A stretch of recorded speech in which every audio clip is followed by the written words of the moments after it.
ओम शांति।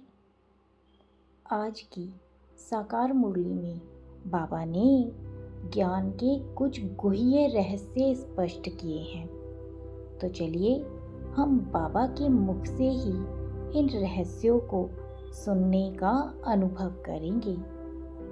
तो उसके लिए चलते हैं हम सभी अपने प्यारे मीठे घर मधुबन में। तो सभी मन बुद्धि से पहुंच जाएं अपने मीठे घर मधुबन में, हिस्ट्री हॉल में। देखें स्वयं को, मैं ब्राह्मण आत्मा अपने संगठन के साथ हिस्ट्री हॉल में हूँ। सामने संदली पर बाप दादा विराजमान हैं। देखें बाबा को, ब्रह्मा बाबा साकार में बैठे हुए हैं और बाबा की भृकुटी में शिव बाबा विराजमान हैं। बाप दादा हर आत्मा को दृष्टि दे रही हैं। बनाए बाबा से आई कांटेक्ट।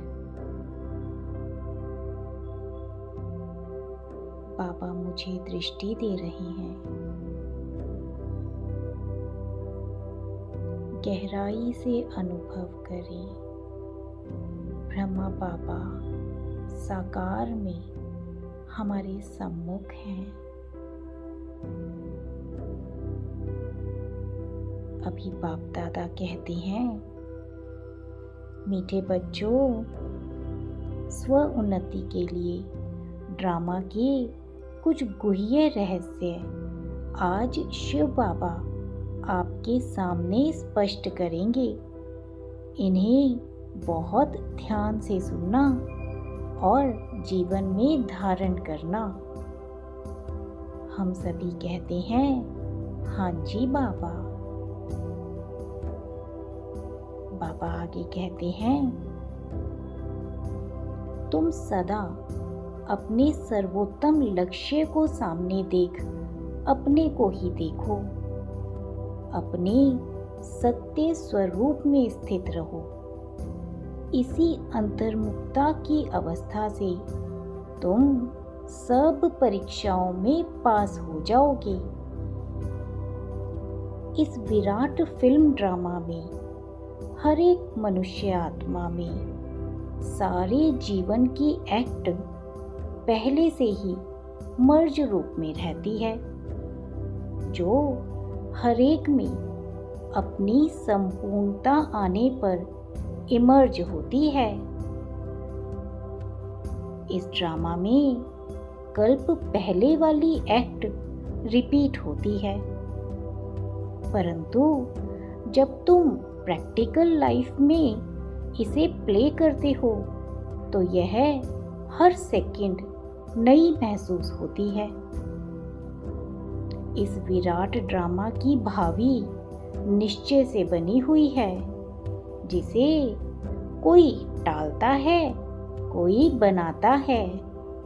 तभी तो कहते हैं कि आत्मा स्वयं का ही मित्र है और स्वयं का ही शत्रु है। इस विराट फिल्म में यह भी वंडर है कि तुम नई गीता इन्वेंट होने से, जब तुम इस ज्ञान को प्रैक्टिकल में जीवन में धारण करते हो तो तुम दुर्गा काली जैसे बन जाते हो और तुम्हारे पुराने जड़ चित्रों का विनाश हो। चैतन्य स्वरूप से तुम राज्य करते हो। तो ऐसे राज्य करने के लायक बनने के लिए तुम्हें अभी बहुत रमणीक और स्वीट बनना भी है और बनाना भी है। अभी संगम पर तुम विकारों पर जीत प्राप्त कर वैकुंठ की स्वीट लॉटरी पाते हो और इस ज्ञान से पूज्य और योग्य देवता पद प्राप्त करते हो। तो ऐसे स्वीट बनने में तुम्हें सहन भी करना पड़ेगा, पर यह भी तुम्हारे लिए कल्प पहले वाला एक मीठा सपना है, क्योंकि तुम्हें फिर भी कुछ होता नहीं है, क्योंकि तुम तो और ही परिपक्व बन जाते हो।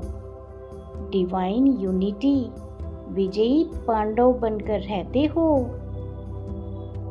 तो उसके लिए तुम्हें अपनी उच्च अवस्था वाले से कोई भी सावधानी मिलती है तो उसे अपने कल्याण अर्थ समझ विशाल बुद्धि से धारण करो, तभी तुम उन्नति को प्राप्त कर सकोगे। ईश्वर तो साक्षी होकर देखता है कि कैसे सभी एक्टर्स धरती पर एक्ट कर रहे हैं।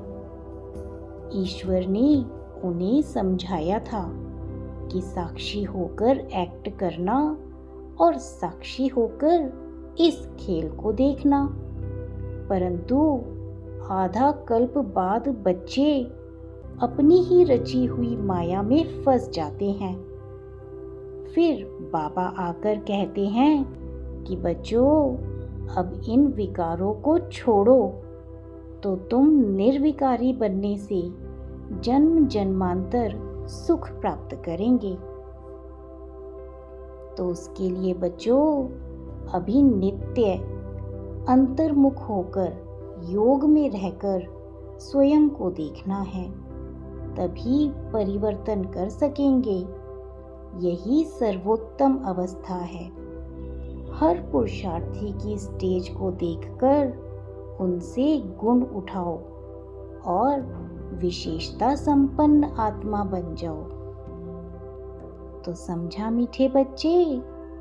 अभी ड्रामा की हर सीन को, हर आत्मा के पार्ट को साक्षी होकर देख अपने सत्य स्वरूप में स्थित हो, परमात्मा के साथ कंबाइंड होकर अपने गुणों और शक्तियों का चिंतन करना ही स्व उन्नति करना है।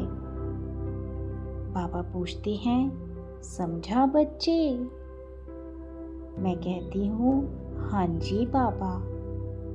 इस ड्रामा की गुह्यता को जानकर अब से मैं आत्मा साक्षी होकर स्वयं पर ही ध्यान दूंगी। अभी देखें, बाप दादा हमारे सिर पर अपना हाथ रखते हैं। बाबा बहुत प्यार से हाथ फेर रहे हैं। हमारे इस संकल्प में शक्ति भर रहे हैं और बाबा का दिल से शुक्रिया करके मैं आत्मा वापस अपनी चेतना में प्रवेश करती हूँ। शुक्रिया बाप दादा। ओम शांति।